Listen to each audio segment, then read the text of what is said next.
¿Qué tal? ¿Cómo están? ¿Bien? Bueno, muy bien. Vamos a retomar. Ponle Julia, el programa.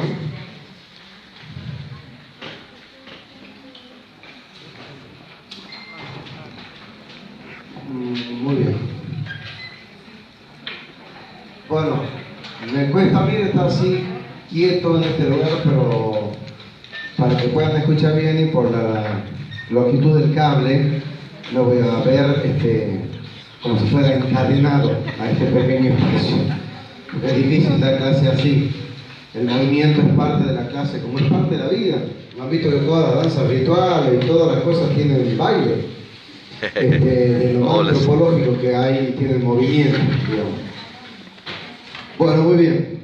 Empezamos a filosofar demasiado rápido. Vamos de a poco. Perdón, Juan Pablo, no lo pegues tanto porque retumba. Ahí, bueno, ok. Ángel, que no sature un poquito también. Breve repaso, como escenas del capítulo anterior. Primero, habíamos visto nosotros las piedras de distinto modo. O sea, tomó el ejemplo de las piedras para decir que el significado de algo nada tiene que ver con su existencia, sino con su ser. Es decir, que algo exista objetivamente no quiere decir que tenga un significado atribuido por existir en sí mismo. Y el ejemplo de la piedra habíamos dado: si yo la arrojo en un estadio de fútbol, es un elemento punzante, guión, un arma que lo he utilizado, visto desde la perspectiva jurídica. Si la ponía en un manual, en un atlas, digamos, de los reinos minerales, vegetales y demás, era un objeto del reino mineral. Habíamos visto, por las piedritas, habíamos visto que también si yo la coloco en el Museo de Arte Metropolitano de cualquier ciudad sobre un pedazo de terciopelo, es una intervención artística. Y así sucesivamente. Entonces lo primero era que al fin y al cabo, todo lo que nos rodea, la realidad misma, consiste en la creación del significado. Pues está como boliche, hoy prendemos la luz, apagamos la luz, y poco una bola de estrellas también. ¿Ah? Entonces, primer concepto, el significado de las cosas. Nada tiene que ver la existencia de las cosas. Esto lo digo en general para todo. ¿Sí? Sin como que un billete sea la forma, digamos, de generar confianza entre las partes, de generar el sentido del intercambio. Durante decenas de miles de años no lo ha sido. Y hemos convivido y hemos intercambiado de un montón de maneras distintas. Bueno, hoy es esto. Y lleva al punto de que nosotros tengamos que vivir atentos al dólar. ¿Sí? Entonces, esa es la capacidad de darle significado a un papelito de 10 centímetros y nos cambia la vida. Y nos cambia la vida. Porque sería ingenuo decir que no. Entonces, el conocimiento no es más que eso. O sea, el conocimiento es, al fin y al cabo, la búsqueda del sentido de las cosas, del significado de las cosas. No digo la verdad. Ese ya es otro concepto que merece un análisis en sí mismo. Pero sí, digamos, la búsqueda del conocimiento. Eso es la educación. O sea, la primera aproximación a la educación es búsqueda del conocimiento. Por ende, le da un sentido, un significado a la vida.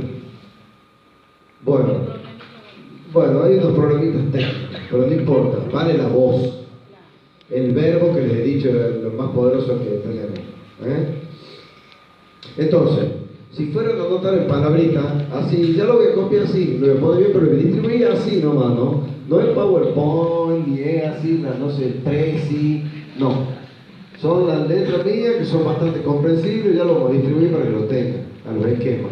Pero si yo fuera a poner palabras, yo lo hago así, como un diagrama de flujo. La primera sería entonces significado, la segunda sería conocimiento, la tercera sería educación. La cuarta palabra sería lenguaje, porque todo eso es posible por el lenguaje. Bien. en cualquier forma, no entienda el lenguaje por el lenguaje hablado. Eso es una concepción muy pequeñita del lenguaje. Por eso yo en vez de decir lenguaje digo discurso. Porque es mucho más. Es mucho más que la palabra. Es una imagen, es una obra de arte, es tirar algo, es quemar algo, es quemarse vivo en una manifestación, en algún lado, en una señal, cuando son un Hare Krishna, la famosa imagen del Hare Krishna protestando, prendiéndose fuego. Es decir, ¿cuánto dice eso? No es discurso, no es lenguaje, es un modo de vestir, es un piercing, es un tatuaje, es zapatos con plataforma como los 70, pero es también un distintivo, es la forma en la que hace, hasta la gestualidad lo es. El discurso es mucho más, el lenguaje, el modo de comunicarse es mucho más, digamos, que el hablar. Más o menos, digamos, los seres humanos también abrimos la cola, así como el pavo real y hacemos así cada tanto, ¿no? Hay muchas formas de comunicarse. Hay algo que se siente que va más allá, digamos, del lenguaje. Pero por eso digo, lenguaje sería la cuarta palabra, pero entiéndanla, pónganle algo más grande que el discurso. Porque es mucho más. Es romper la idea de que está por un lado lo dicho y por otro lado lo hecho. No hay distinción de fondo real en cuanto a crear significado se refiere entre lo verbal y lo real, entre lo discursivo y lo objetivo, ¿entienden? Pensando filosóficamente, no la hay. Un pedazo de papel es un pedazo. Bueno, vamos mejorando. Muy bien. Ahí está la piedrita, ya vamos a las otras piedritas. Es solo una piedrita que sabe que hay una. ¿Cómo se llama la terapia de piedra? Bueno, hay una terapia de piedra. Ustedes saben que te ponen piedrita en la espalda. Hay otra piedrita después. Sí, Juli. Que es una piedrita muy conocida, los Fabergé. Por ahí andan. Bueno, otra piedrita, un huevito muy conocido. Ese, muy bien. Ahí estamos. Los huevos de Fabergé, de la corona de los zares rusos. Es una piedrita, obviamente, piedra preciosa, más bonita, que vale una fortuna. Y que ha sido, digamos, búsqueda de miles y de tantas y cuantas personas, los famositos tan chiquitos ahí, pero bueno, son chiquitos y son una joya maravillosa. Entonces, 4 palabras. Significado, conocimiento, guión, educación. Pero bueno, que educación es mucho más chiquito que el conocimiento. Bueno, participa, ¿no? Lenguaje, guión, discurso. ¿Sí? Eso es lo que le da sentido a la vida nuestra. A tal punto se lo da. Ahora sí me muevo. ¿Qué es lo que da y llama a Harari? Estamos trabajando sobre un texto, sobre un libro. Acá yo soy re tradicional, ¿me entienden? Puedo hablar de un montón de imágenes y cosas, pero hay un texto donde está dicho esto página por página, lo sigo en mucha profundidad. No estoy tomando todos los capítulos, estoy tomando 2 que me interesan nada más que los demás. Eso es lo que llama Harari la revolución cognitiva. 30.000 años antes de Cristo. ¿Con qué imagen lo hemos visto? Ahí está el leoncito de Stader, Juli. Con el hombre león de Stader. ¿Qué pasa con la revolución cognitiva? ¿Por qué el tema del discurso y del lenguaje? Había hasta ese momento 2 tipos de lenguaje. El que habíamos dicho donde empieza a circular, que unos hablan de otros. Habíamos dicho esto de la chumba, pero poder cooperar entre varios, decir, no, bueno, aquel es más trabajador, no sabés qué aplicado, que ella es una señora muy buena, y se van conociendo las comunidades y se va creando confianza. O sea, el lenguaje va adquiriendo esa característica, que es algo que existía. Y después, por otro lado, pasa algo muy extraño cuando aparecen 30.000, digamos, porque hay cosas más nuevas. Este tiene prácticamente 29.000, 28.000 años antes de Cristo. Esto es realmente hace mucho. Pero esto está mostrando algo que nunca había pasado. Y es que de pronto el lenguaje hasta ese momento decía, uy, hay un termo sobre el pupitre. ¿Sí? Como podía decir, hay un león a lo del río. Pero lo que no se había pasado nunca hasta ese momento era que pudiera decir, el león tiene un espíritu, que es el espíritu que nosotros tenemos y que nos protege. Eso no existe. solamente en el lenguaje. Entonces lo que la revolución cognitiva significa es que el cerebro, miren, el cerebro, que creo yo no es solamente una cuestión neurológica, química o es algo más, tiene muchos nombres, el algo más, pero el tema es que, llamémosle la capacidad simbólica del ser humano, crea esto. Entonces alguien talla esto en una piedrita, por algún motivo. Esa es la revolución cognitiva. Hasta ahí hemos llegado. Eso hemos visto en la primera clase. Nacen con ella entonces dos cosas. La capacidad de pensar, decir, hablar, pintar, militar, morir, por cosas que no existen. Vaya si no es raro. Hay un libro muy famoso sobre el origen de la nación, que se llama Comunidades Imaginadas, de Benedict Anderson. Es un libro de los años 90. Y dice, la primera pregunta que nosotros tenemos que hacer es, ¿por qué alguien moriría por su nación? ¿No? Porque bueno, la nación es un dibujo en el mapa, muchas veces no nos sentimos toda una nación, cada provincia tiene lo suyo, además a veces nos sentimos subordinados por la nación. Piensen en Irlanda del Norte respecto del Reino Unido, y cuántos casos más hay, digamos, ¿no? O comunidades de lo que es, digamos, España como nación respecto de sus distintas identidades, algunas de manera más pacífica como Cataluña peleando su identidad ahora, otras que lo han hecho durante años de manera armada, ¿no es cierto? Entonces, ay, se me dio el nombre de la organización vasca. De la Vasca. No, el IRA no, querido, la vasca. La ETA. Por reclamos de autonomía, de identidad, de ser distinto. Entonces digo, la nación no deja de ser una ficción. ¿Cuántos cientos de millones, bueno, no sé, cientos de millones, perdón, exagero un poco, cuántos millones de personas, cientos de miles, no importa, han muerto en la Guerra Civil Española? Guerra Civil Española, cuando la propia España es una ficción, ¿no? Ha sido más grande, ha sido más chica, ha sido distinta, tiene mucho menos años de lo que se cree, no viene del origen de la humanidad, ni la Argentina tampoco. Ya contado desde los años 40 en la Argentina, fíjense. ¿Está bien? Y este país ha cambiado tantas formas, su fisonomía, nuestras grandes discusiones históricas. Hemos perdido territorio, hemos ganado otro, algunos lo hemos ganado a costa de matar a hermanos nuestros, a decir a personas que vivían libres de territorio. Todo eso tiene una ficción. Entonces, bueno, retomando el hilo, quiero decir, esto es muy especial, esto de pensar en cosas que no existen. Kant le decía a esto, pensar en cosas que no tienen existencia empírica, que no las podemos decir, que no formarían parte del conocimiento. Y yo ahí disierno. Es decir, no es que no se pueda discernir entre ambas, pero también lo decía, ¿no? Si las podemos pensar, no las podemos conocer. Bueno, yo creo que también las podemos conocer, no en el mismo sentido que lo decía.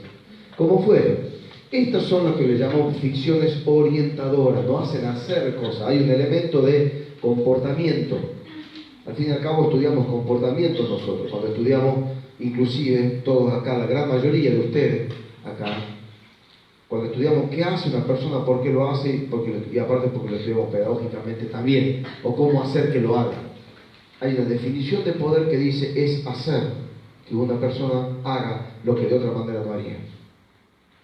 A eso se resume la idea de que, bueno, hay un elemento de acción. Muy bien. A eso hay un pensador que le llama al sistema que le da significado al mundo. Citamos hacemos el hilo de Wells, significado, conocimiento, educación, lenguaje, discurso. Bueno, el sentido del mundo, el significado, eso es lo que llamamos ideología. Que no es una palabra, las palabras no son buenas o malas. Nosotros le decimos buena o mala alguna y otra, así somos, digamos. Entonces, pobrecita la víbora, ¿no? Pienso yo cómo hay, digamos, palabras y pobrecitos animalitos que son malos. Y la víbora es un animalito. Y malo. ¿Por qué? Porque le he hecho probar la manzana. Miren ustedes. Yo no he visto una víbora se probar una manzana. Pero por millones eso. No lo estoy cuestionando, por favor, no me estoy burlando. Eso quiero decir. Como tantas otras, ¿no? Porque digamos, como la víbora, de pronto las cosas que las cargamos de sentido, eso es lo que quiero decir. Entonces, la ideología es lo que le da sentido a las cosas. Una lucha es justa, otra es popular, otra es elitista, otra es republicana, otra es de las bases, otra es la del corazón, y hay tantas y otras más, que son las ideologías que le dan sentido a lo que hacemos. Una profesión es digna, un trabajo es bien pagado, todas estas cosas que al fin y al cabo, ahí está la ideología. Entonces, así esa sería la próxima palabra que aparece. ¿Y qué es central? No se puede pensar de ninguna manera la educación, ni se puede pensar las comunidades, nación, provincia, barrio, vecindario y etcétera, sin una ideología. Pero hay que entenderla más sencilla, más chiquita. No es una estatua de gigante de Stalin de 20 metros, que también es, como lo es, digamos, las piedras talladas en la montaña estadounidense con sus presidentes, sus padres fundadores. ¿Sí? Pero también es más chiquita, es más cotidiana y están en nuestra vida misma en el sentido de dar sentido. Perdón, la redundancia. En dar sentido. La revolución agrícola nace con, ahora sí la necesita, ya está, el leoncito cuando lo sacamos de ahí para que no tenga luz. Porque vuelvo a la utilización. Les había mencionado que estoy estrenando una tecnología muy novedosa en cuanto a bibliografía. Consiste en los papelitos estos que uno va cortando. Esto lo he comprado en el último viaje que he hecho a la Singularity University, de la Universidad de la NASA. Son unos pequeños pedacillos de papel, que ustedes pueden ver acá, que están cortados, digamos, en movimiento. Y que me van indicando, digamos, a qué parte del libro me tengo que remitir. Esta es la revolución tecnológica de la que vamos a hablar ahora. Empezamos a creer, por decir de algún modo, en este momento, ¿sí? Ahora, nace con la revolución agrícola, aquí ya entramos en la parte política. He hablado un poco de educación, el curso de educación y política. Después vamos a ver democracia. Falta largo para eso. Piensen un minuto nomás. 30.000 años de historia. ¿Cuánto de democracia? Les permito que sean generosas. ¿De democracia desde la Francia? En Argentina sí. En Argentina. Estable. Es decir, donde hay sucesión democrática de un gobierno tras otro. Algunas de ellas más moviditas que otras. Pero efectivamente no hay. Tienen un número. No tengo un número. Más. ¿No? Más de 50. 200. ¿Quién dice 200? ¿Cuánto es? Usted. Muchas gracias. 200 años, siendo muy generosos. De la democracia como la conocemos. Si somos, digamos, un poquito más generosos, podemos irnos a aquella anomalía griega, que dura un poquito, muy chiquito, en un solo lugarcito. Pues no es griega, es como decir una anomalía de Chilecito. Porque era una ciudad más pequeñita de ese lugar tan enorme que era. A 200 kilómetros, en esta parte era distinto. ¿Sí? Pero bueno, hay un experimento ahí. Pero es muy poquito. ¿Qué les quiero decir? Hay una definición que dice, tradicional, linda metáfora, que dice, si el puerto es el buen gobierno, es donde queremos ir, todos queremos ir al buen gobierno, guión bien común, que todos estemos mejor. El navío, el barco, lo que nos va a llevar, el vehículo que nos va a llevar hasta ahí, varía.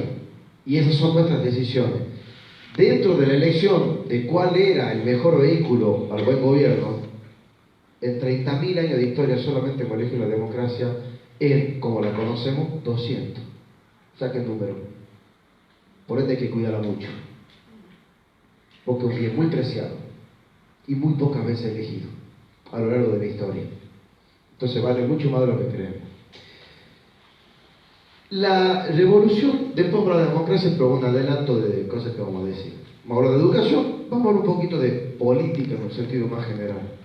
Que no es otra cosa que la creación de los colectivos, la creación de esas identidades colectivas. La nación, el barrio, la banda, los ex alumnos, los veganos,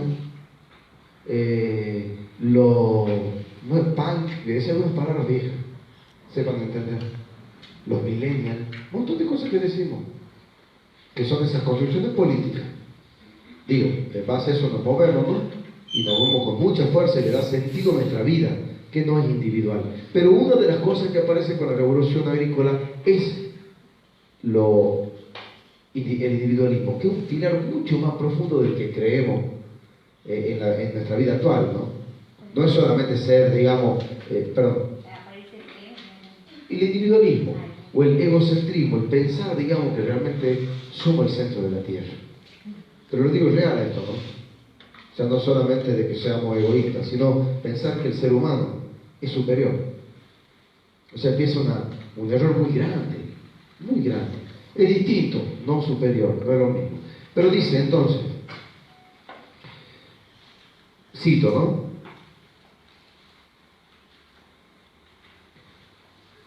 Perdón. Sí, me falló la tecnología. Sí. Ahí está. La 9, la 8 está fallando. No, si la tecnología está... Esta fue una revolución de gran alcance cuyo impacto fue tanto psicológico como arquitectónico.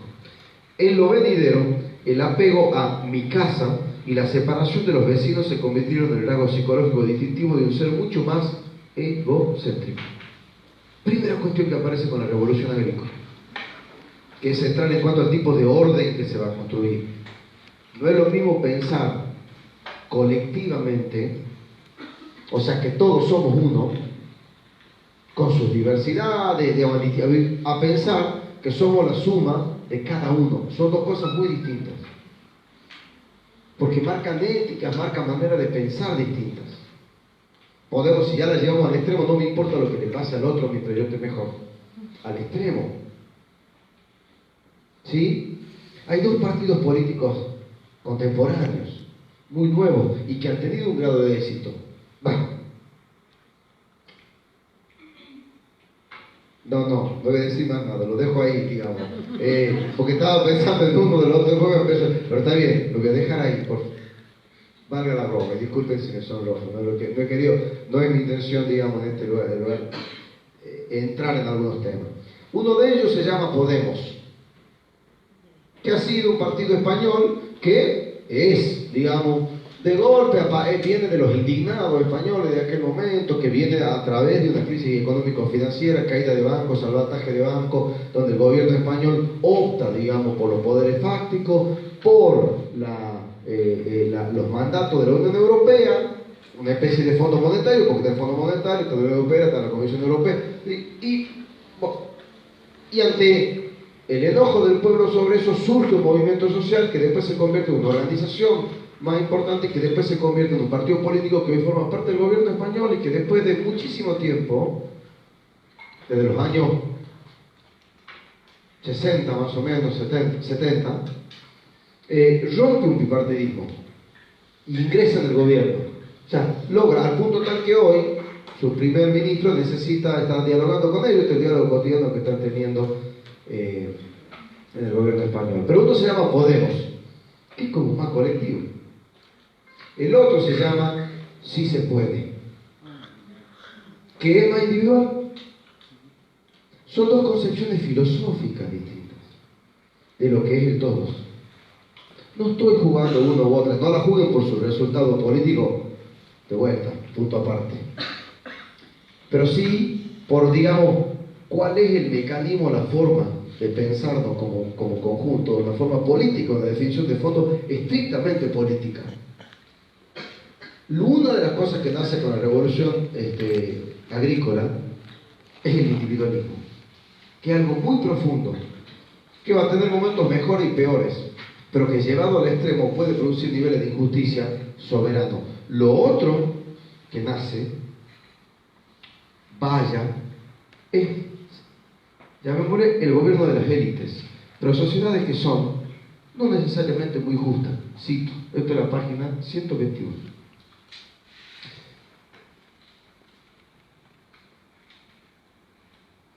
El esfuerzo vinculado a la agricultura tuvo consecuencias trascendentales. Fue el fundamento de sistemas políticos y sociales a gran escala. Pero, por todas partes, surgían gobernantes y élites que vivían a costa de los excedentes de alimentos de los campesinos y que solo les dejaban una mera subsistencia. Estos excedentes alimentarios confiscados impulsaron la política de las guerras, también del arte y de la filosofía. Hasta la época moderna tardía, más del 90% de los humanos eran campesinos que se levantaban cada mañana para labrar la tierra con el sudor de su frente. Los excedentes que producían alimentaban a la reducida minoría de élites, reyes, funcionarios gubernamentales, soldados, sacerdotes, artistas y pensadores, que llenan los libros de historia. La historia es algo que ha hecho muy poca gente, mientras que todos los demás araban los campos y acarraban barreños de agua. Como verán, profundizamos en la idea de la segunda, yo hablo de 4 revoluciones, vamos a ir andando por una, como pasó a la cognitiva a la agrícola. La segunda produce efectos políticos importantísimos. Uno de ellos, el individualismo. El otro es que los gobiernos son de pocos sobre muchos. Simple. ¿Está bien? Va a haber que esperar a la democracia mucho para que sea que es el gobierno de los muchos, del pueblo.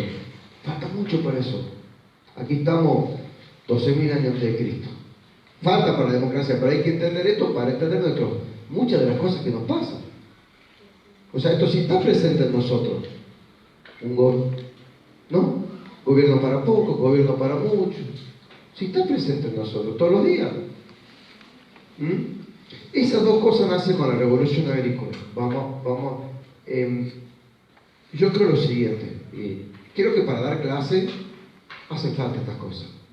Hay que saber que uno está parado. Después, cada uno de ustedes sabe de una disciplina. Más que yo, mucho más que yo.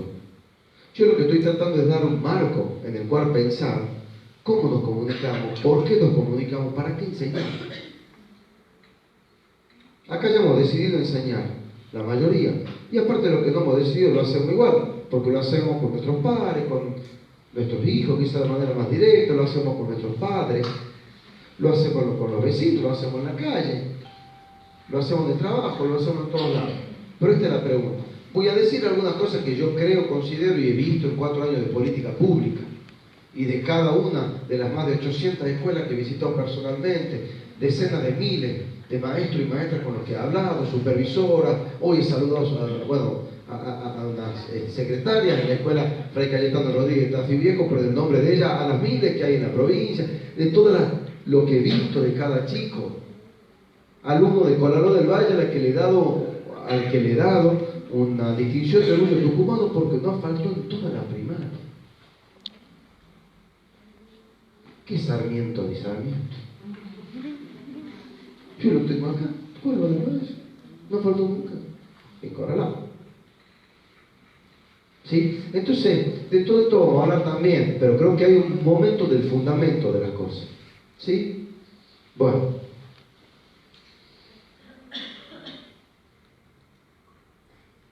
Educación, política y democracia. Las comunidades políticas que van a ir surgiendo y que han dominado el mundo holgadamente, acá hasta 1983, pero digamos, podemos decir, si quieren, qué sé yo, 1789, tomemos la Revolución Francesa, tomemos, ¿sí? Acá en Argentina, y bueno, quieren tomar el 16, está bien, pero más o menos.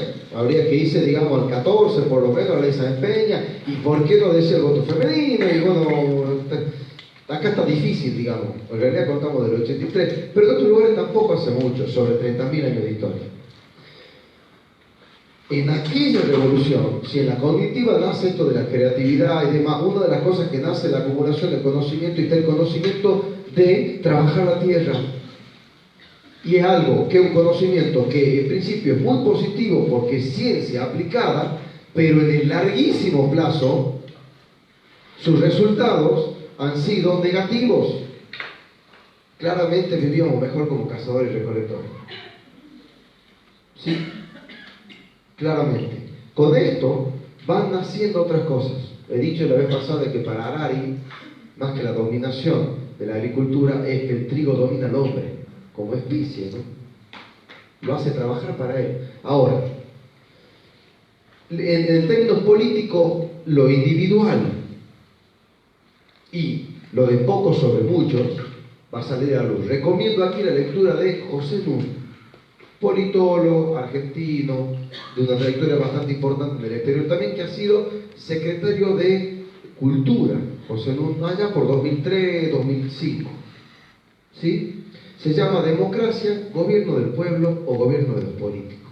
Este es un largo y viejo tema de la democracia. ¿Quién gobierna? ¿El pueblo o los representantes? Pero es un poco esta distinción.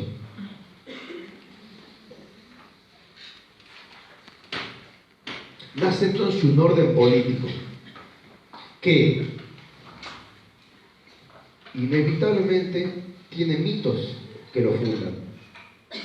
Todo orden político tiene mitos, tiene creencias, tiene personajes de historia, tiene una historia que se cuenta. El del San Martín a caballo, el Alberdi ahí solterón. Cada uno tiene una historia. El intempestivo Sarmiento. Todo tiene una historia. Cada país tiene una historia. El intelectual Mitre, liberal, fino, porteño. Cada uno. ¿No? El tigre de los llanos. Tenemos tantas. Tenemos tantas, más nuevas, más viejas.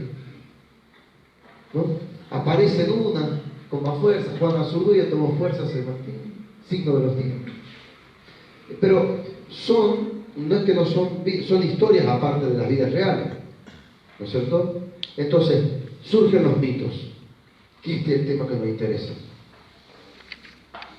Porque una ficción orientada a la sociedad se construye en utopías, en mitos, en demás. En ideología, esto es ideología y es la construcción política verdadera. Las elecciones, los partidos políticos son a la política lo que, digamos,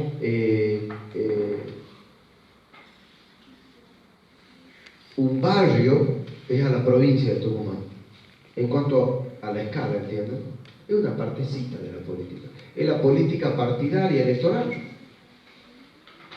Qué importante, pero la política es mucho más, es lo que le han llamado lo político, muchos teóricos.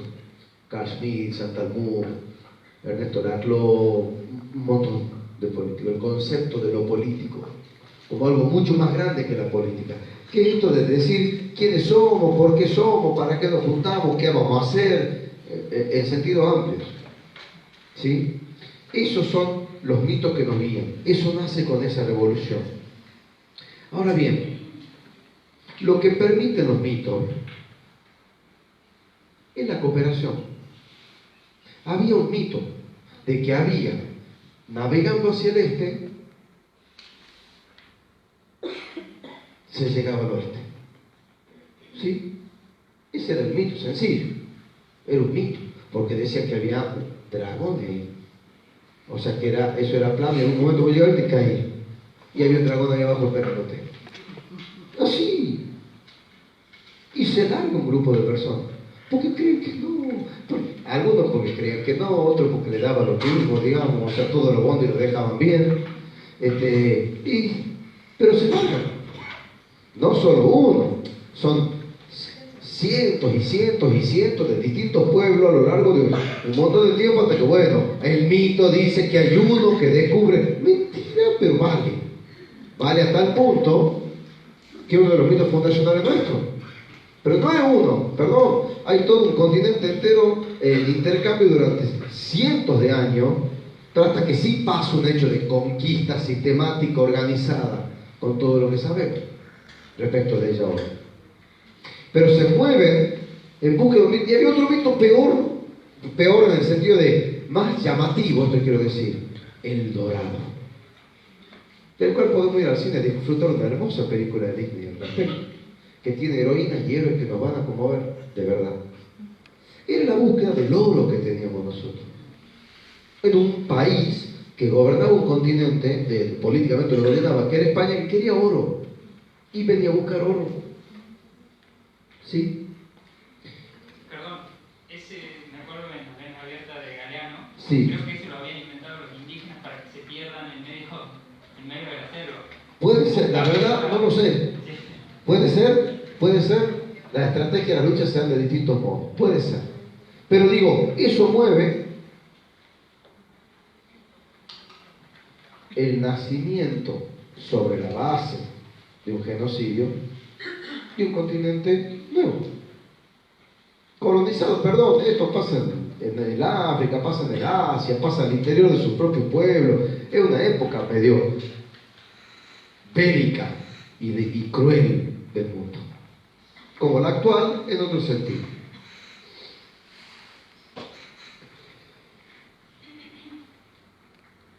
La cooperación, que es lo que nos define y nace a gran escala, y acá terminamos con las partes introductorias de a poco, vamos entrando, pero voy mezclando todo el tiempo. La cooperación de miles de personas, habíamos dicho que es lo que caracterizaba como distinto a los Homo sapiens de los anteriores, ¿se acuerdan? Podían cooperar en grupos de más de 150, 200.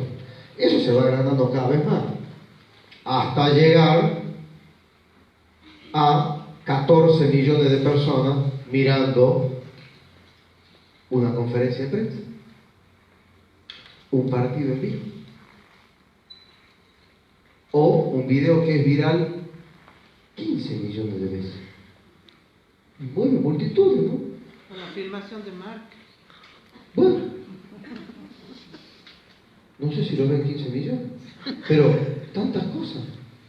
Digo, que lo viral, ¿entiendes? O sea, no hay una fase de cooperación de mayor escala que las redes. ¿Ah? O sea, aquel Homo sapiens que se caracteriza por ser igual que nosotros, no ha cambiado mucho la capacidad del cerebro y la capacidad creativa, aunque parezca lo contrario, y dos autores lo están sosteniendo, en por lo menos 15.000 años. Sí, quizá un poco hacia al león de Stadel, pero no ha cambiado mucho. Ahora nos pasó de, como gran logro, cruzar Australia, ¿se acuerdan lo que hablamos la clase pasada? La primera navegación y conquista, digamos, como un logro del conocimiento, naturalmente, bueno, si lo quieren malo en algún sentido, hemos pasado de eso, de 300 a tener, no sé, 15, 20, 30 millones de usuarios de una red social, como WhatsApp. Y vaya si mueve gente. O sea, si pueden pasar cosas a ese nivel de cooperación. Entonces, volvamos al índice de las palabras. No sé si han anotado las palabras, pero si recapitulamos las palabras, para anotar en palabras lo que hemos dicho. Sí, primero significado. Segundo, conocimiento. Tercero, lenguaje, se acuerdan como guión para discurso, que es algo más que el lenguaje. Perdón, en el guión de conocimiento ponen educación, que es como una parte sí. ¿Sí? Esa es la revolución cognitiva, que es la que engloba un poco eso. De ahí vendría ficciones, que esto de pensar lo que no existe y cómo, o sea, pasamos de conocimiento a política. Ficciones que crean comunidades. ¿Sí? Que son estas comunidades de cooperación, que sería la otra palabra. Pues ahí ponen revolución agrícola, sería como este segundo momento, donde empieza una cooperación a otra escala. Yo lo voy juntando cosas del hoy, para que veamos los presentes que están en distintas formas, pero hoy hemos pasado a niveles de cooperación para el bien o para el mal, muy grandes. Las grandes redes internacionales, que pueden ser solidarias, como pueden ser redes de odio en las redes y terrorismo y cosas feas y malas. ¿Sí?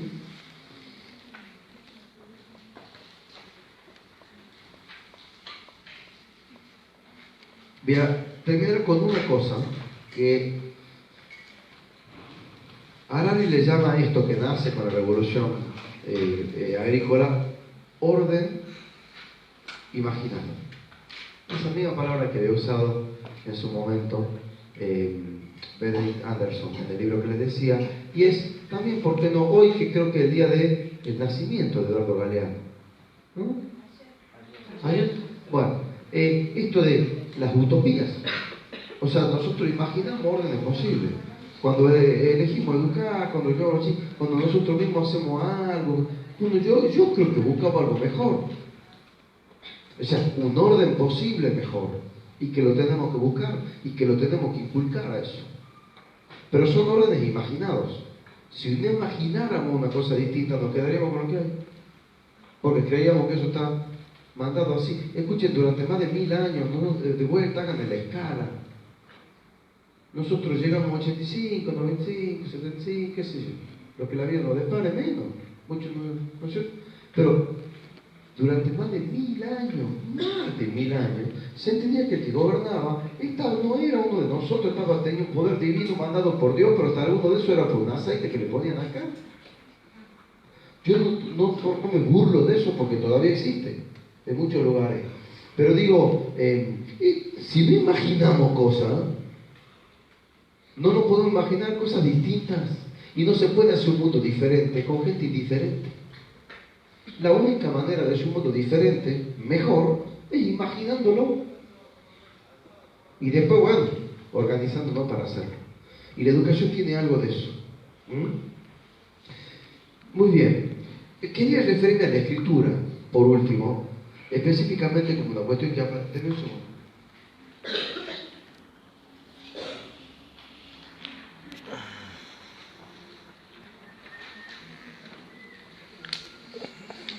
Acá nos movemos desde hace mucho, ahora hace poco, del arte, de la filosofía, de la psicología, va a haber de todo. Yo he hecho una ensalada. Me gustan las ensaladas porque aparte se la van a ahora también. Come así. Oiga, esto que está, yo le hice trendy, que está, digamos, la última tendencia. Lo que hace diferente la cultura de Sumer, vamos a Sumeria, ¿sí? Por un minuto. Así como la del Egipto faraónico, la antigua China y el Imperio Inca, es que dichas culturas desarrollaron buenas técnicas de archivo, catalogación y recuperación de los registros escritos. También invirtieron en escuelas para escribas, amanuenses, bibliotecarios y contables. Hay una imagen, por favor, esta. La tablilla de la ciudad de Uruk. ¿Sí? Tablilla de la ciudad de Uruk. Lo que aparece junto con la organización y la cooperación es un lenguaje, llamémosle la burocracia. Esto es lo que acaba de decir la cita. Pero digamos, es un lenguaje del cual manejar la cooperación entre muchos. Ese lenguaje es la escritura. La escritura es un código. Es un código de almacenamiento de la información. Eso es la escritura. A tal punto que cuando hablamos de la revolución informática, un modo de escritura, ustedes saben, la escritura binaria. Entonces, lo que surge es la escritura. Hay una tablilla del 3400-3000 que está en la ciudad de Uruk, que tiene entre todos los símbolos que están identificados uno raro.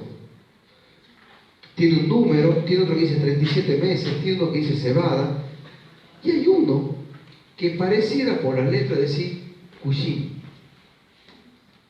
Raro porque parece un nombre. Parecería ser la primera vez que en una tablilla de esta aparece un nombre propio. Lo curioso es que en el primer registro escrito de lo que hay memoria, el nombre no es de un profeta ni de un rey, es de un contador, de un administrativo. El primer nombre que hay.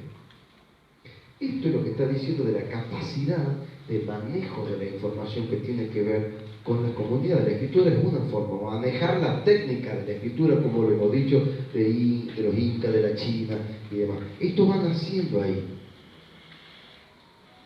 Esto es lo que al día de hoy se llama burocracia. No en el sentido de la burocracia esa que uno espera y esta cosa tan peyorativa en el fondo que ha hecho Antonio Gasalla de los empleados públicos, ¿no? Que vista la distancia tan negativa y tan injusta. Pero bueno, uno no pensaba en eso, por lo menos yo no pensaba en esas cosas. Ahora lo veo más claramente. Sino la burocracia como la capacidad del manejo de la información jurídica, administrativa, además, de las personas. Ahí estamos un pasito del famoso Big Data ese. Vieron que hablamos mucho de eso, de manipular a la gente y todo. ¿Qué es eso? Una extraordinaria capacidad de manejo de la información de cada uno de nosotros. Se dice, esto es un documental que está en Netflix, que se llama Cambridge Analytics, creo que se llama. ¿Sí? ¿Nada es privado? Muy bien. ¿Qué es la historia de esta Cambridge Analytics? Miren esta. Cambridge Analytics es una empresa que cae en cuestión a raíz de la última elección estadounidense, donde dice que se ha manipulado gente y se ha utilizado datos para, favorecer a Trump. Eso es lo que dice ¿sí? Eso no está probado y demás. Hay una serie que lo que muestra es cómo esta Cambridge Analytics en realidad era una empresa que estaba constituida con datos que tomaba de Facebook, por eso todo el problemón que tiene Mark Zuckerberg, peor el que tenemos nosotros, pero él, digamos, él da cuenta de lo que tenemos nosotros, y otras industrias de este tipo, empresas tipo que manejan decenas de millones de datos de gente, que lo que muestra es que vendiendo eso y otorgando eso, uno puede manipular. Es decir, hagan de cuenta que yo, saquémoslo de la política, es una focalización de elecciones, pero digan que yo voy a poner una heladería Grido en un lugar. Yo puedo saber, rastreando, conociendo, sabiendo en los pedidos ya, el Facebook, las llamadas telefónicas, todas las cosas que hacemos en el teléfono, que buscamos, que preguntamos, si no que hablamos, hasta los gustos y las preferencias de cada uno, mis hijos, cómo me llevo, si me peleo con aquel, cuál es mi grupo de amigos, a qué colegio iba, cómo eran las cosas, dónde me gusta ir, dónde salgo a comer un domingo, qué pido, si voy a la cancha, no voy, si veo la tele, si qué dijo en la tele.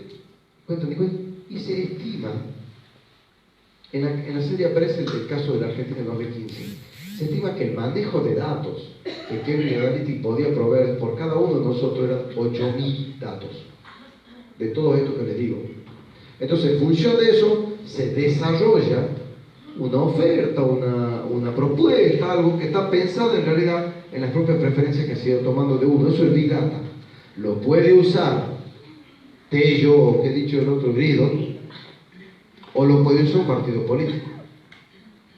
Ese es el de Piola ahí en Estados Unidos, pero el de Piola con Cambridge Analytics y el con Argentina también. Digamos, en el mismo sentido, que había todo un tema allí. O sea, es esta organización la que está en cuestión. Digo, eso es el manejo de datos. ¿Entienden? El poder, estamos hablando de poder. O sea, usted es exactamente político. No, o sea, yo no soy así muy lógico de escribir, ahí está, ese cuchillo. Eso es manejo de datos. Porque esta tablilla era lo que le daba orden al imperio.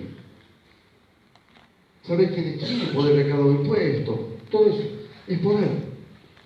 Entonces, este es un factor central para entenderlo también. Vamos de la escritura, como de hecho, aprendemos a escribir en la escuela y sumamos datos, hasta un hecho político que significa lo que es el manejo de los datos. Muy bien. Gracias. Ya vamos a la próxima.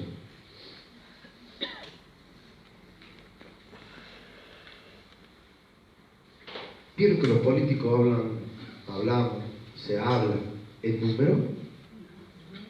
Sube tanto por ciento, baja tanto por ciento, crece tanto por ciento, cae tanto por ciento, mide tanto por ciento, son 10.000, son 15.000, son 3.000, son 8.000, son 1 millón, son 42 millones, son 1.200 millones.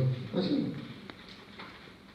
Hoy eso es algo muy fuerte en cuanto a el acceso al manejo del poder. Para poder sustentar una posición, para poder, uno necesita los números. O sea, estamos por un lado en la apoteosis del lenguaje de lo numérico y por otro lado dentro de las redes. Como escala a la que hemos llegado, por lo menos en las capacidades de colaboración como nunca antes.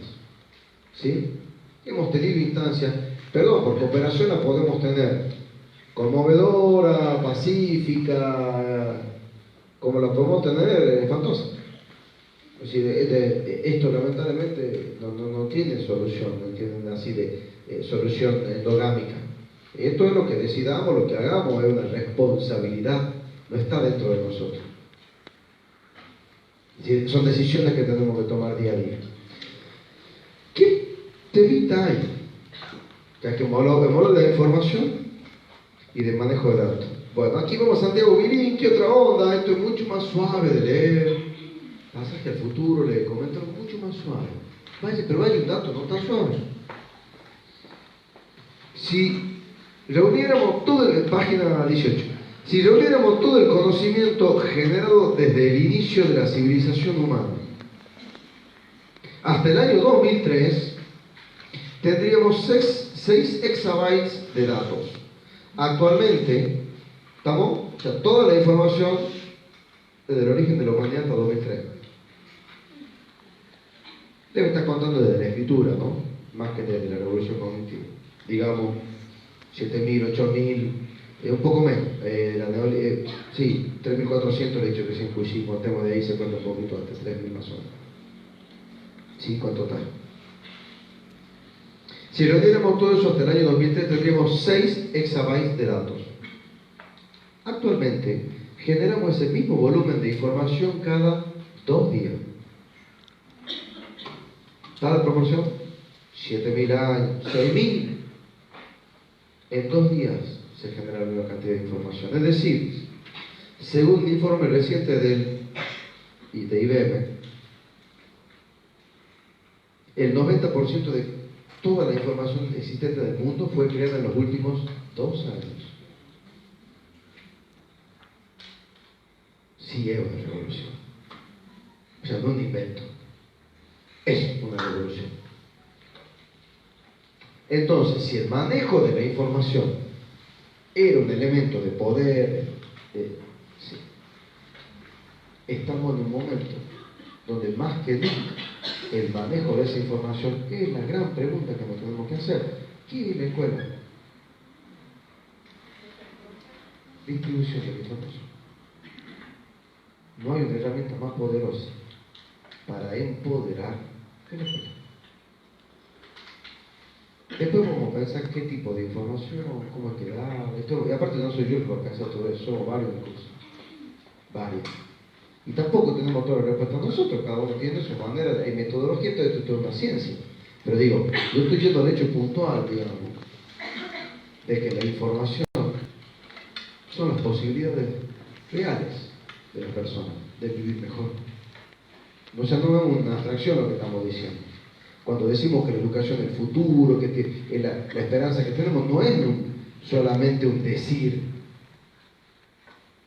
Es un decir político y está muy bien que sea porque, digamos, quienes se ponen a la educación como una prioridad están en lo correcto. Pero es decir que está sustentado en cosas muy concretas de hoy. ¿Sí? ¿Por qué? Y aquí me voy a ir de este dato de Bilinqui tan... dígame, no, pero usted sabe, yo puedo hablar ahora, ¿no? Me avisa. La otra vez me avisaron, ya les pedí, vayan avisándome con la cara gradualmente, no que ya sea, digamos, que yo siento así acá. Bueno, ¿tan divertida? Bueno, yo me gusta, yo uso la voz, me gusta, me vamos con algunas imágenes para que piensen, pero me gusta hablar. No, interrúmpame, ¿no? O sea, eso, ya lo he dicho la vez pasada, cuando hay unas cosas que me quieren agregar, que me quieren preguntar, pero este es el modo. Después las demás cosas están en la web. ¿Ya les entregó las cosas? Sí. Bien. Bien, Pablito. Porque está ahí en la web, la entrevista a Arari está en la web, digamos, de Bilinqui está el libro y le voy a poner un video que es buenísimo, que encontró ahora. Y si lo pueden ver, pero yo estoy, digamos, sí. Y las demás cosas las van buscando, que el leoncito, que, digamos, hay uno de Gobeliti Tape, que no le encontró todas, cosas de... Algunas son imágenes, demás, que vamos, los huevos de Fabergé y demás. Bueno, hay este dato bien puntual. Ahora, vamos a una parte, encontró el segundo autor, que es Bilinqui. Vamos a una parte, Bilinqui es el primer dato de lo que la información que producimos. ¿Sí? O sea, digamos, el 90% de la información lo hemos producido en los últimos 2 años. Respecto de, ¿cuántos? Miles de años. En 2 días lo que se ha hecho en 7.000 años, esa es la proporción. Muy bien. ¿Qué hacemos con esto? ¿Qué hacemos con esto? ¿Por qué la preocupación que tenemos? Nos preocupamos por los chicos. Porque bueno, ven cualquier cosa en internet. Nosotros cualquier WhatsApp que recibimos ya empezamos, pero esto es ¿será verdad? Cualquier cosa. Pero esto es el nivel de información, porque aparte, qué sé yo, nosotros antes queríamos saber algo y íbamos, preguntábamos a alguien antes. O por ahí íbamos al manual que teníamos cuando éramos chicos. Capaz que después íbamos a una biblioteca o veíamos el diario, pero hoy, vos pones cualquier cosa, ¿no? Y está bien, no lo digo despectivamente, al contrario, es del punto, lo que está diciendo Vilenki. Y te aparecen 70 videos, una de 25.000 entradas sobre una palabra, te tira Google. ¿Qué hacemos? Si ni nosotros sabemos. O sea, ¿cómo hacemos? Miren, yo no tengo la respuesta. Sí quiero decir algo que está en el origen mismo. Se dice de la filosofía. La filosofía es un modo de pensar. No es que empezó el pensamiento ahí. El León de Stadel dice otra cosa. ¿Está bien? Pero sí es algo que no podemos, es decir, que tiene que ver con el nacimiento de un mundo en el cual todavía estamos. Con sus disciplinas, con el saber ordenado de determinados modos, con ciertas formas de organización política, allá en el tiempo, pero que todavía están muy presentes entre nosotros. Entonces ahora, la filosofía tiene, por lo menos como la estudiamos en las universidades, tiene la idea de que uno de los orígenes de la filosofía hay un Jaeger, un pensador, recuerdo que se lo utilizaba mucho acá en esta facultad, sobre los orígenes del filosofar. Y allí dice que un origen del filosofar, de pensar, es la duda. Es decir, que una de las primeras cosas que le surge a los seres humanos es decir, ¿y tú qué? ¿Por qué? Me acuerdo en Canal D había un muñequito que apareció en un momento, le estoy hablando de hace mucho, del gusano Gumpi, hace mucho. Y aparecía, yo me acuerdo, estaba en quinto grado, sexto. Y aparecía cada tanto y era como unos cortos de pequeñas cositas de información. ¿Sabías qué? Y después decía, ¿cómo? ¿Por qué? ¿Y para qué? Y después decía respuestas a distintas cosas así. La pregunta es el origen mismo de todo modo de enseñar. Acá me voy a entrar en la pedagogía, pero yo creo que hay una pedagogía muy sencilla, que es, ¿y usted qué piensa? ¿Y usted qué le gusta? ¿Qué cree de esto? Lo que enseñamos, lo primero que tenemos que saber hacer es escuchar. Y antes de decir, tenemos que preguntar. Miren, yo tengo que hablar todos los días con chicos, me ponen en los patios, me gustan, ¿no? Me ponen en los patios, rodeados de chiquitos que tienen 4 años, 5 años, 6 años, 7 años. Hay que hablar con un auditorio así. O sea, no es broma.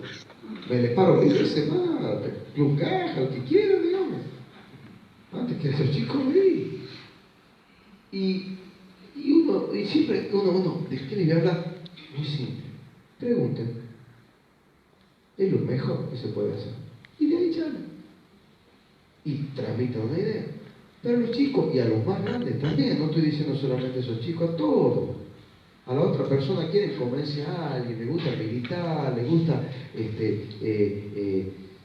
unir, llevar gente, buscar cosas en común, le gusta en lo que sea. Escuchen. Sí. Profe, ayer se han hecho las pruebas a aprender y nosotros somos profesores de los chicos de 6º año. Entonces ellos encontraban como muy tupida, muy mucha la información que le preguntaban.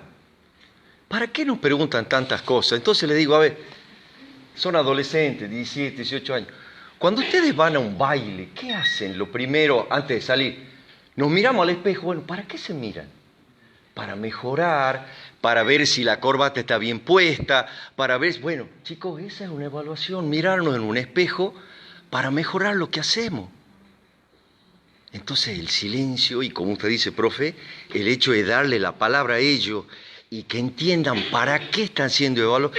Todos los días nos evaluamos, chicos, por favor, antes de salir a la escuela. Sí, Juan, también hay una cosa ahí, y es que en vez de profesores que estamos, maestros, profesores, directores, o lo que fuere, que estamos dando información, estamos haciendo que esa información surja de un diálogo. Es el único camino que hay. El problema de fondo que tenemos es cómo hacemos que se sientan parte. Esto es lo que hay que lograr con la educación. Esta es la realmente inclusiva. Sentirse parte. Así se solucionan gran parte de los, y con la redundancia, de los problemas que tenemos. Porque bueno, desde cuestiones de discriminación y violencia dentro de las comunidades educativas, hasta quien deja la escuela. La escuela que no, el barrio que no la siente parte, entonces la trata mal. Como el barrio que la quiere como lo más profundo de su corazón y la cuida. Como el chico, nosotros somos la provincia que ha tenido en los 4 años consecutivos el mayor nivel de respondentes, es decir, de chicos y chicas que han rendido la prueba. Ustedes saben que había provincias en las que se han tomado colegios, que no se ha hecho la prueba, que a favor, con mayor nivel de participación. Tucumán andó muy bien en eso. ¿Por qué los chicos han entendido? Porque ellos mismos. ¿Para qué? Muy bien, que batallamos mucho, decían que iban a andar con un látigo, persiguiendo gente, poniendo de ranking y echando gente. Así le decían a ustedes, por WhatsApp. La evaluación es parte de la vida. ¿Sí? Una de las cosas, y como lo he definido yo en términos ministeriales, como política pública, es crear una cultura de la evaluación. Y esto es lo que ha pasado. Entonces que el chico ve que él se evalúa a otro. No sabía que iban de corbata todavía, ¿en serio? ¿No? Porque yo digo que no se de corbata, ya le voy a decir. A los cumple 15, a los cumple 15. No solo el papá que de corbata. Le digo, al contrario, yo quisiera que no andemos más de corbata, pero bueno. Así las cosas acá. Está bien, es igual un accesorio lindo, digamos, para usar. Solo que a veces hace un poco de calor. Con todo eso que llevamos diciendo. Bueno. ¿Qué hacer? Dudar. Sí, ¿esto será cierto? Dudar. Lo más sencillo del mundo. Duden de todo. Duden para tener alguna certeza y ahí van a ir perfilando. Esto es lo que tenemos que hacer los chicos, las chicas. Dudar. No hay conocimiento sin duda. Háganlos dudar. Preguntar y van preguntando y le devolvemos la pelota. Podemos por ahí tirarle alguna cosa, qué sé yo, pero después le repreguntamos y vamos haciendo que. Pero a la vez están creando con eso el antídoto, el único que hay, a la manipulación tecnológica de las personas. ¿No? Profe, pero hay muchos chicos, yo me quedo asombrada. Y grandes también agregaría yo, pero no de esto. Yo creo que los chicos, adolescentes, chicos, de 6, 7 años, están pero bien informados, no cualquiera le mete el perro. Entonces, capaz que nosotros, grandes, somos un poco más ingenuos, pero, por ejemplo, mi hijo chiquitito, tiene 7 años, me dice, mamá, ¿sabés que tenemos que votarlo a Juan Mansur? ¿Por qué le pregunto yo? Porque es el primer gobernador que nos está cuidando. ¿Qué es el qué? Es el primer gobernador que nos está cuidando. Una me dice, otra hija, me dice, mamá, no tenés que votar a Macri. ¿Por qué me digo así? Porque Macri nos está haciendo daño. Yo digo, ay, ¿de dónde? ¿Qué persona estoy? Yo no me considero, aunque está mal, no me considero política por ningún lado. Yo no hablo de política con ellos. O sea, ellos se enteran por otro lado de eso. No sé por dónde se Por las redes, por la televisión. Y sí, es por las redes, básicamente, entiendo yo. No, es que yo digo que a veces no solo están informados, sino que a veces mal influenciados. Hay docentes que sí se lo toman muy a pecho a la política y como que terminan en un punto interfiriendo en lo que los chicos piensan. Imagínate un chico de 6 años, no puede saber realmente, si vos no le das una idea de hay que votar a tal, realmente a quién hay que votar y por qué. Entonces también la idea de uno... Mire, yo creo que en general, el punto acá es que hay un nivel de información sobre esto, me quiero concentrar yo, muy grande. Y de mucho acceso en todos los temas. En todos los temas. En todos los temas. No solo en la política. No estoy hablando de la política de vuelta. He encarado la política como algo que va mucho más allá de lo electoral. Lo he planteado conceptualmente, creo que eso es lo que nos puede servir, porque las demás cosas son coyunturales. Lo que dura un periodo democrático, en cualquier caso, largamente excede algunas de las cosas que nosotros podemos pensar en el tiempo. Su periodo democrático dura 4 años, dura 8 años. Sí, depende del país, dura 6, ¿sí? Y aparte se modifica. Lo que yo estoy hablando acá son cosas que las estamos pensando en decenas de miles de años, en cientos de años, y yo creo que hay que pensar en esto. El punto es, yo estoy de acuerdo, porque el tema es, bueno, yo no estoy diciendo que no estén informados, al contrario, estoy diciendo que están sobreinformados. Nosotros también. Eso se llama en un juego de palabras infoxicación. Too much information. De más. No poder elegir, yo les doy el ejemplo, la clase pasada teníamos un canal, Canal 10, veíamos el zorro, apenas. Ahora tienen 7 canales, 4 canales, 3, en muchos lugares hay 2, televisión abierta, en la mayoría de los lugares, y más ahora. Pero, si había menos opciones, era más fácil elegir, digamos. ¿Cómo hacer cuando hay tantas? Si nos pasa a nosotros, no pensemos solo en los chicos. Si nos pasa a nosotros. Esto es un tema de la sociedad de hoy, afecta, empodera, abre posibilidades, pero también cercena a todos y todas. Y todos. Sí, pero ahora hay que ponerle 4 o 5 letras como de 12. Y la verdad, no voy a entrar en el debate del lenguaje inclusivo en esta instancia del curso. Si alguno lo quiere hacer, lo hace. Creo sí en el pensar en las cosas que queremos representar. Evidentemente hay una necesidad, y eso es lo importante, de representar algo más que esa división binaria. Después si le ponemos una E, una arroba, una X, me parece secundario a mí. Secundario es respecto de que hay una necesidad del mundo de hoy de nombrar algo que antes en el lenguaje no existía. Y que ya existiendo en el lenguaje es otro mundo. Entonces eso me parece mucho más importante que si la E, la X o la arroba, o cuántos colores tiene la bipala. LGTB, LGTBQ, LGTBQI, está bien, pero es otra cosa lo que hay. Hay una necesidad de nombrar algo nuevo. Entiendan, no tan nuevo, pero antes se le decía anormal, se le decía un defectito, cosa, sino peor. O no se le entendía muy bien qué decir. ¿Sí? Entonces, bueno, no sé cómo me han llevado hasta acá, pero ahora bien, sí, ellos están tan sobreinformados como nosotros. Está el caso de política, el caso de todo, digamos, porque están, insisto, en algunas cosas. Ahora, el tema acá, hablemos de política. ¿Quién decide? ¿Un chico de 6 años? No. Usted decide. Porque no votan ni hasta los 16. Y algunos de los 16 votan.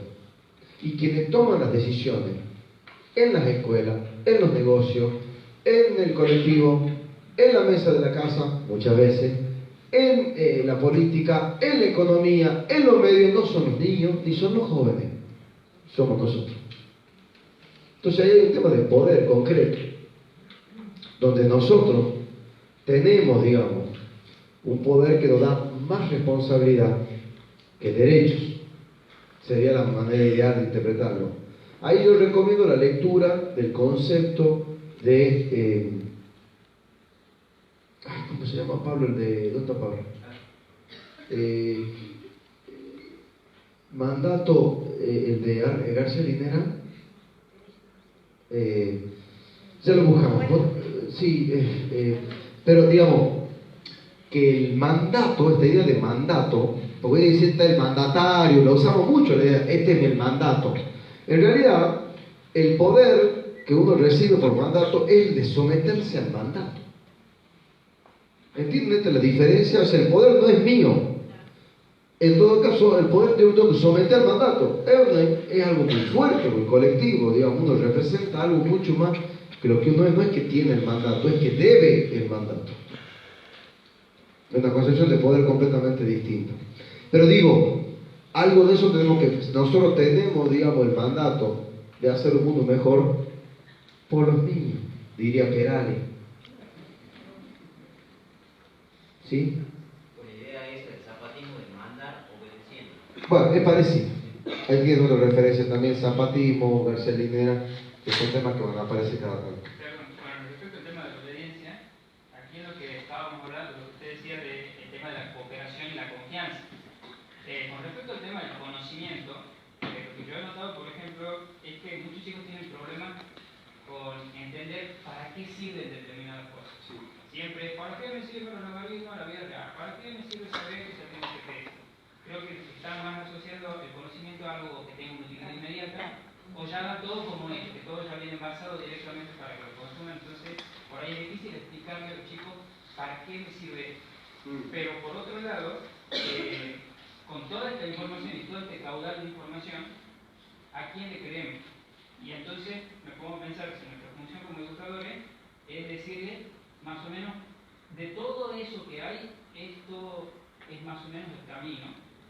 Y no sé si eso implica a veces direccionarlos de una determinada manera y hacer que tengan fe ciega, por así decirlo, en lo que nosotros estamos. Mira, hay un hecho único en la historia de la humanidad, y es que por primera vez una generación más joven maneja más información que la generación adulta. Nunca esto ha pasado, o sea, no es solamente que están informados, están más informados.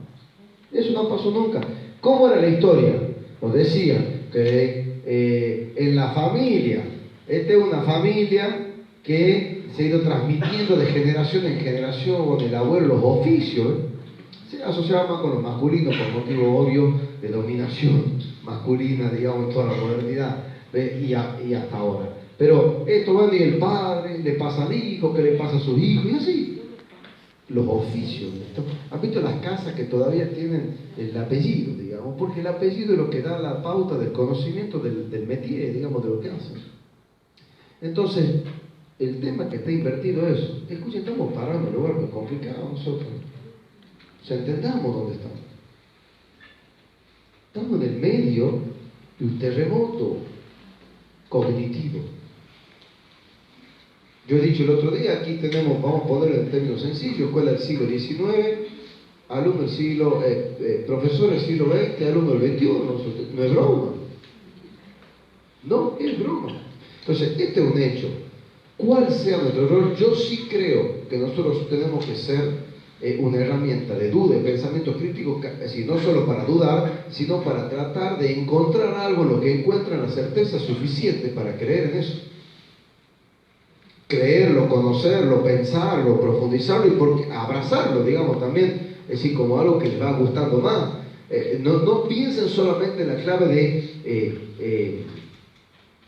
están todas las claves, está la clave de los contenidos, me gusta la matemática, me gusta las ciencias naturales, me gusta estudiar la organización de las personas, me gusta estudiar la física, sí, también están los valores, esto me parece bien, esto me parece mal, esto me parece... sí. Y también están las actitudes. Todo es parte del conocimiento, no es que en una época tenemos una cosa más que otra, siempre están presentes todo. Ahora, bueno, nadie la tiene acá. O sea, nosotros tenemos que también transitar un camino que no conocemos. Porque para eso por lo menos sí tomas el laburo de buscar. Pero a la vez tampoco... Bueno, no, es que yo creo que ahí, perdón, yo lo que he sentido, y esto es lo que veo, más allá de mucho de lo que se dice, enfrentamos situaciones, una persona de 14, 15, 16, 17 años, no solamente con el maestro, la maestra, el profesor, en este caso, es rebelde, con los padres, con los hermanos, con los todos. O sea, sí, está bien, pero cuestionan a veces todo, o parece que no nos creen, bueno, eso es parte de la vida, porque no pasa solamente en un aula. Ahora, el changuito de 5 años sí le cree al profesor. Naturalmente depende de nosotros también, digamos, ¿no? de la seriedad, los chicos detectan todo en cuanto a lo que hacemos, digamos. Es decir, nosotros tenemos, bueno, los docentes, pero todos, digo los docentes como quienes enseñamos, pero digo, el ejemplo está en todo lado. ¿Sí? Zumbarita no es un docente, pero no sé, un periodista, no un docente, pero todos enseñamos con el ejemplo, cualquier persona. Entonces, esto respecto a la pregunta que hace no tiene una respuesta, lo que tiene es la pregunta misma y que tiene que ser una pregunta de la docencia permanente. ¿Cuál es nuestro rol? Yo sí creo que tenemos nosotros un rol muy importante porque hay una confianza y se espera un guiar, pero no guiar entendiendo que somos poseedores de la verdad o tenemos el conocimiento, de tratar de ver cómo en ese enorme océano de datos nos orientamos. ¿Y por qué nos orientamos? No hay una definición sobre eso. No es un mundo de una definición.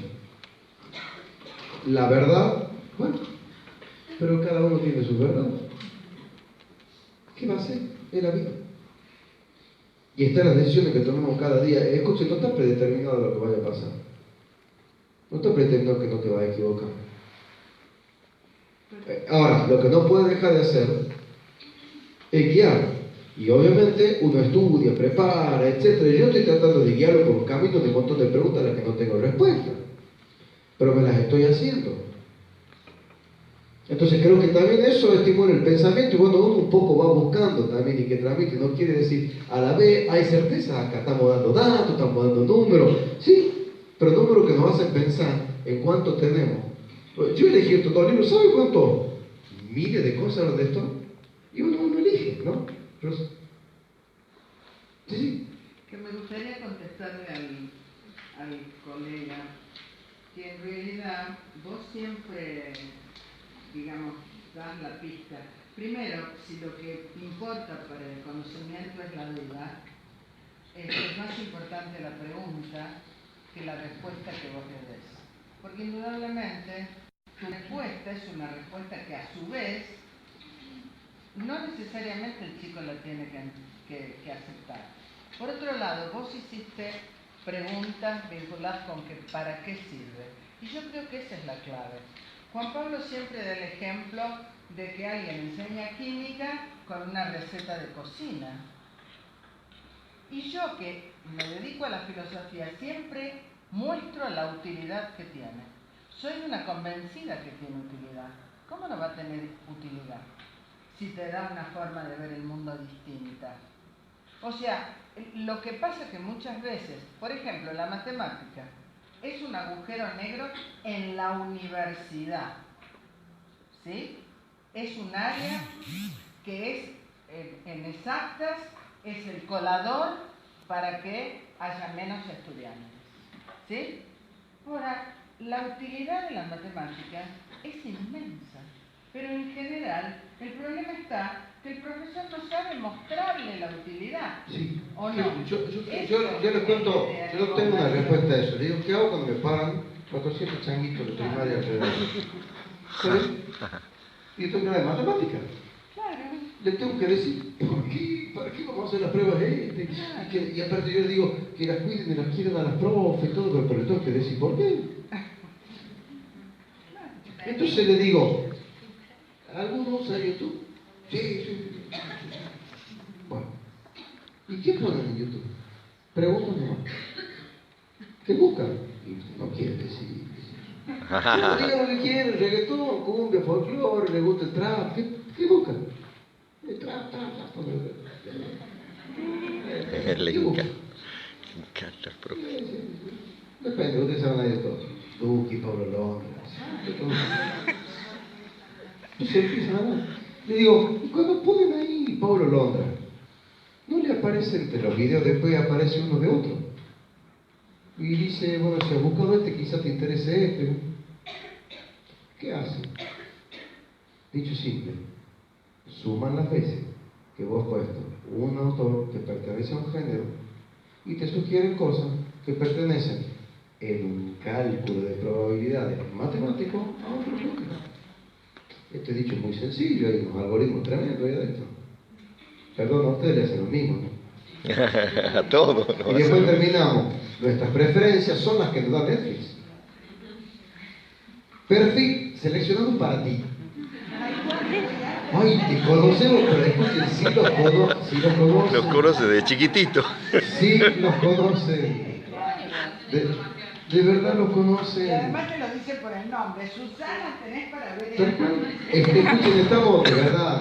Ahora vamos a hablar de crecimiento exponencial, espero tener todo el tiempo de desarrollar, no importa que nos demoremos, pero estos son los 8.000 datos de lo que hablábamos antes. Escuchen, a cualquier persona que va a poner una sucursal que vende zapatillas, estamos a no sabemos si meses, años, cortito, de cuando vos pases la vidriera, te la muestren, ¿no? Ahí vos la zapatilla que vos querés tu número porque sabes que en algún lado las usó para el correo, has buscado el mismo modelo.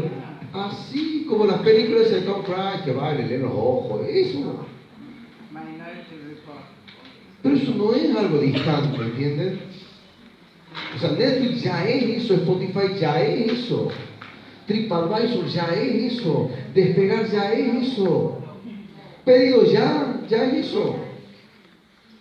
No te vienes pidiendo lo que te empieza a gustar porque está ahí así. Y así, pero no tenemos que agarrarnos la cabeza. Todos dicen, ay, no puede decir otro día. Me agarró un puesto en Google, qué sé yo, no sé, Sierras de Córdoba. Y entró al Facebook que me apareció una persona del hotel. Sí. Sí. Pero, Uno cree que es una casualidad. Nos miramos perplejos, sí. O sea, es un hecho este. Además no es que nos espíen, nosotros cedemos de alguna ¿Pero cuál? voluntariamente. ¿Que a vos te dicen, podés ir de Córdoba? No. Eso se llama prosumidores. Es decir, producimos lo que consumimos. Ahora, ¿qué es lo que pasa? Cada uno pone, pero hay un algoritmo que es más que eso. Tampoco quiero entrar en las teorías onda Orwell, ¿sí? O 1984, Brasil, que me gusta mucho más de Terry Gilliam, les recomiendo esa película. ¿Está? Bueno, el control de todo, porque siempre hay fallas. Tomamos Matrix, que encima viene la 4, no puedo creer. Absoluto, admirador, la adoro, y bueno, y parece que me quedé en los 90. Porque Matrix es eso. Es muy buena, de ese tipo de películas de las mejores que hay. Ahora, hay fallas en la matriz.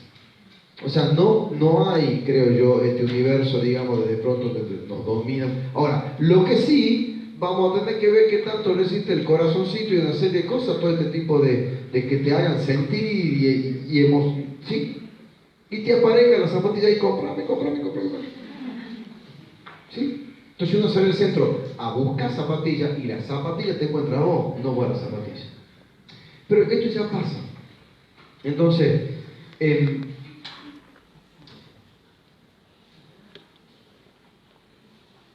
tiene una parte buena. O sea, como todo está abierto.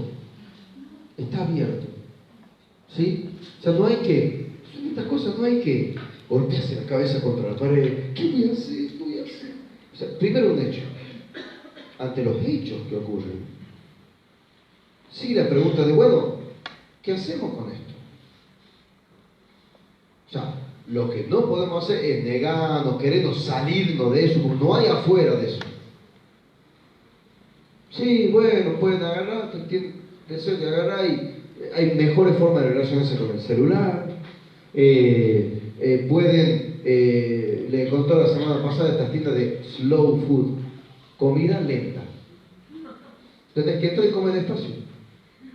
Exactamente lo contrario de lo que se estila, porque hasta la comida sana es fast food. O sea, se come bien pero rápido. Porque como la laburar todo, no, esto es sentarse a comer. Está hecha para eso. Digo, hay muchas formas, inclusive tecnológicas, de combatir el vértigo, la velocidad y demás, etcétera. Se pueden agarrar un día y se marcha. Ser maestros y maestras de alta montaña. ¿Sí? Lo digo acá a 15 días de lo que nos pasó. Y que todavía está entre nosotros. ¿Está? Pero digo, son elecciones de vida muy profundas, de cómo uno se va a relacionar y de qué se va a relacionar y de qué manera. ¿Está bien? Todos saben lo que va a pasar, ¿no es cierto? Bueno, entonces, ahí hay una decisión de cómo relacionarse, todo, ¿sí? Muy bien. Lo que no podemos hacer es no tomar una postura respecto de eso. Esto es una decisión, hay que ver cómo, pero es un hecho de la vida real. También tiene, y no entrar en la política, que para mí no tiene ningún sentido. Estamos perdidos, domina el celular. No, ni tanto. Dije el chavo, ¿sabes mexicano? Ni tantito. No, porque nosotros elegimos, también podemos variar. Ahora, es un hecho. Tiene aparte otra cosa muy interesante. Por ejemplo,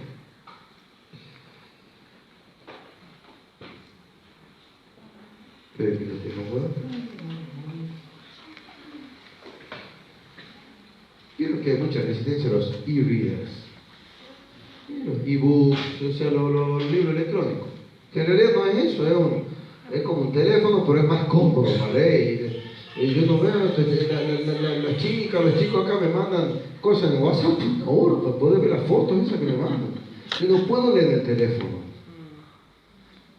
Entonces, digamos, usted ve que hay momentos que pesa, bueno, que tiene lo suyo, digamos, el libro es lindo, esto es irreemplazable, yo lo estoy usando, pero hay ciertos contextos que vienen bien, los libritos estos que son cómodos, los llevan a cualquier lado y te ponen a leer, qué sé yo. ¿Sí? Pero no son solo eso, no es que pesen menos y que entren, o sea, en lo que entran 200 páginas, porque una cosita mucho más livianita y demás, que vale mucho menos que esto, en algunos casos entran 15.000 litros. Más de lo que vas a leer toda tu vida. ¿Sí? Que ni siquiera lo vas a poder llegar a ver los títulos. Pero bueno, ahora tienen otras cosas que son interesantes, porque ustedes saben que se conectan a Wi-Fi. Y saben que cuando se conecta a Wi-Fi, uno está en una red, digamos, o sea, de otra gente que ha leído eso, como tú mismo. Gente que ha elegido el mismo libro que vos y que lo comenta. Entonces, de pronto, dice Bilinki, página esto ya 20. El ejemplo del e-reader. Pero que el enter, bueno, esos cambios que en el presente nos incomodan, como recién, abren puertas a un futuro asombroso, le llaman. Él es bastante, digamos, no optimista, está bastante deslumbrado. En el ejemplo del e-reader, el premio por dejar atrás la nostalgia y enfrentar la incomodidad, es decir, deja el libro que nos cuesta del alma, no lo estoy proponiendo, es lo que está diciendo él, ¿no? El precio que le pagan sería. Y enfrentar la comodidad es acceder a nuevas posibilidades. Por ejemplo, la lectura en formato digital incorpora opciones inimaginables hasta hace poco. La lectura colaborativa. Nosotros leemos en grupo, nos sentamos en la mesa. Eso se hace, algo que se hace todavía. Muy bien, profe.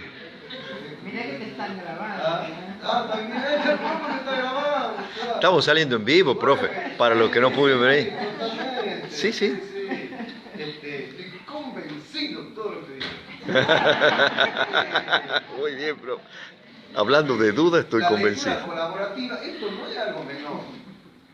Nosotros no sabíamos, estábamos acostumbrados a leer un libro entre varios a la vez y comentar. Esto está en los games, está en el Fortnite, y todo eso. No son juegos individuales, son compartidos. Y se pasan cosas, y se pasan datos, y uno empieza una misión y el otro le sigue la otra parte.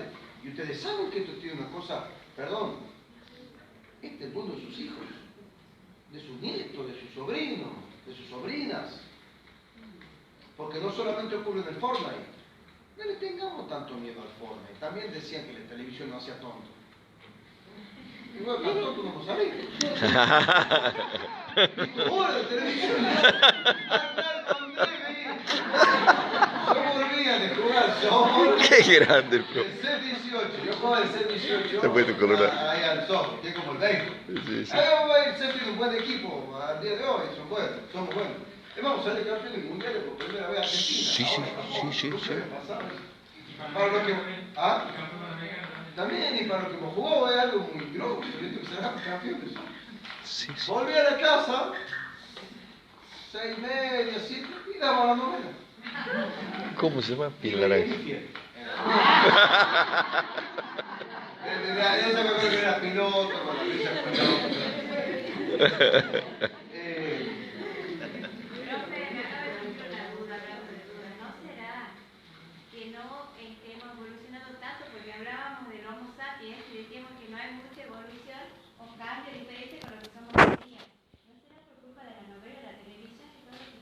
Bueno, yo pensaba que la duda es paraguayo, Hernando.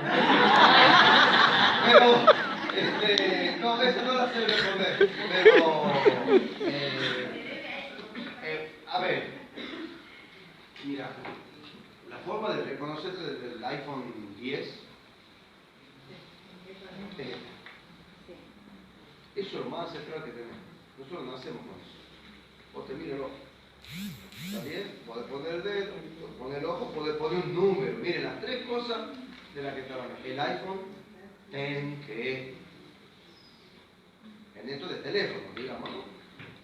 Es la misma idea de que cuando vos entras a un negocio te leen el iris y te ponen, es como el Minority Report, la que dice Tom Cruise, y es cambiar los ojos para que no lo pillen, porque van, digamos, buscando. Buena película, por cierto.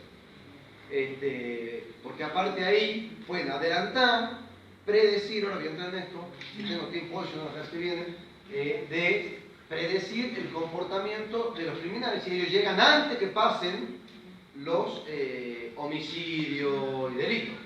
De esto se trata la película, no con el final. Pero se trata de esto, ¿no? O sea, la capacidad de la ciencia de predecir, que a la vez tiene que ver con una lectura profunda del genoma y de los rasgos más antropológicos que tenemos. Entonces yo considero, digamos, de que estamos ante una revolución, pero estoy con los autores que piensan el hoy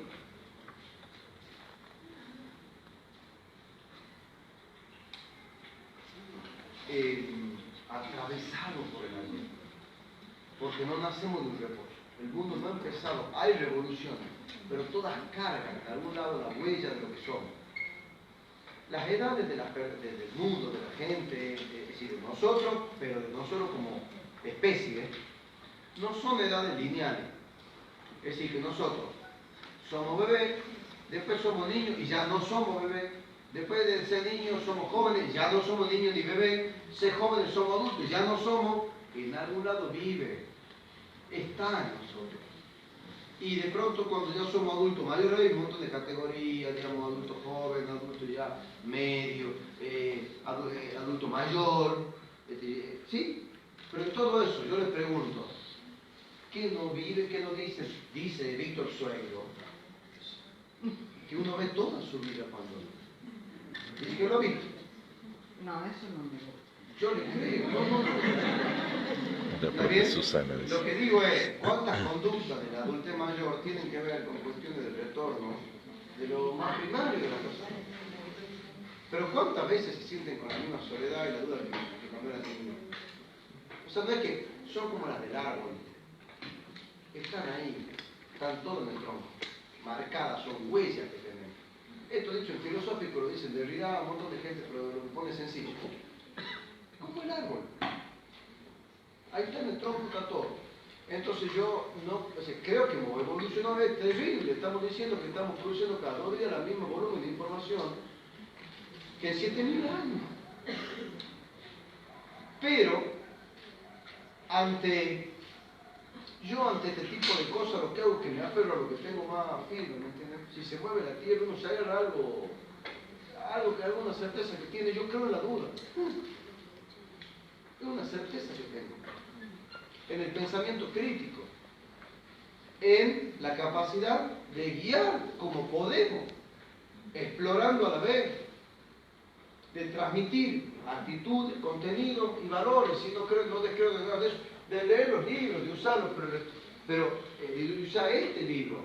Esta lectura es colaborativa porque yo estoy compartiendo palabra por palabra de la cita de un párrafo con ustedes. Pero han aparecido otras formas. Otras formas. Vuelvo con, pero no he nombrado todas las cosas que quería mencionar respecto de esto. ¿Qué hora es? Son y 20 y viene el muchacho a buscar las cosas. Bueno, eso es lapidario. Bueno, ya terminamos. Hago la última.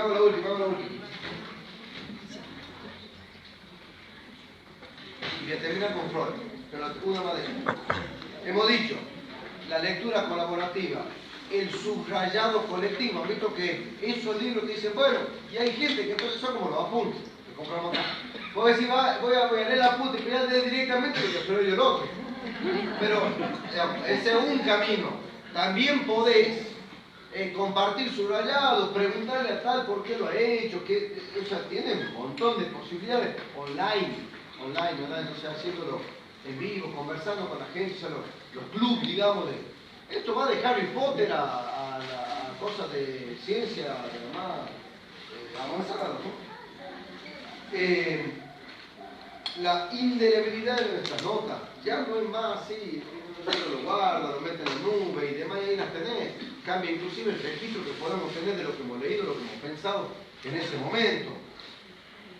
La posibilidad de buscar rápidamente los contenidos, ay, ¿dónde estaba? ¿En qué página estaba? Pum, pongan buscar y lo llevan. Y el hecho de que un libro nunca puede estar agotado y se puede tener en apenas un segundo, se acabó él, fuera diferente.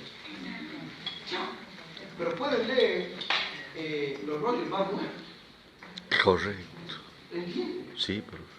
Real, ¿no? Acá vamos a ver la tablilla de Cushing. Vayan a conseguir el original, que más no se le debe estar. Entonces, esto también pasa, esto también está pasando, y ellos también viven esto, porque lo viven en el Fortnite. Muy bien. Acá aparece un problema. Ya le he dicho a Donald Trump que no lo llame ahora. Donald Trump. ¿Qué te pasó? Se te fue el presidente de Estados Unidos, cree que estamos todos pendientes de lo que él hace. Después va a seguir Putin al toque. La educación es el futuro. El futuro. Bien, profe, querido. Bien, profe. Así me... Trabajemos con los niños. Son el futuro de verdad. No estoy diciendo. Yo digo esto. Y creo esto.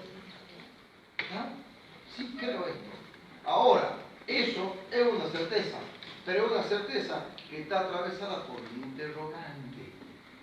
¿Qué futuro? O sea, el futuro no es algo que está ahí esperando que lleguemos, es algo que nosotros vamos a hacer. Y esto es lo que pone, digamos, esto es lo que al fin y al cabo es importante que nos preguntemos todo por este tipo de cosas y que tomemos los elementos del futuro que ya es. Por eso decía Freud, a Freud lo voy a citar de Freud, lo llevo conmigo así muy.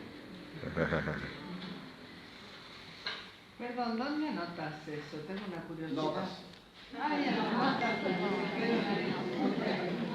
Y las podemos compartir, no. Te la comparto, ahora te la comparto. Qué bien, profe, querido. Tecnología. Llévelo que ándale, ok. El cañón ya hemos terminado. ¿Está bien? Pero antes que se vaya, ven.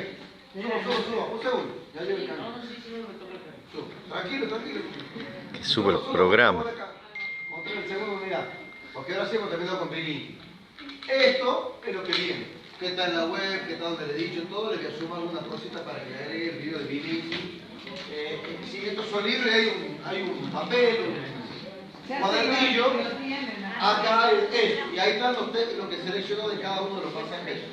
Si no saben algo, le preguntan a Pablo me pregunta a mí, Florencia, Julieta, cualquiera le contestamos.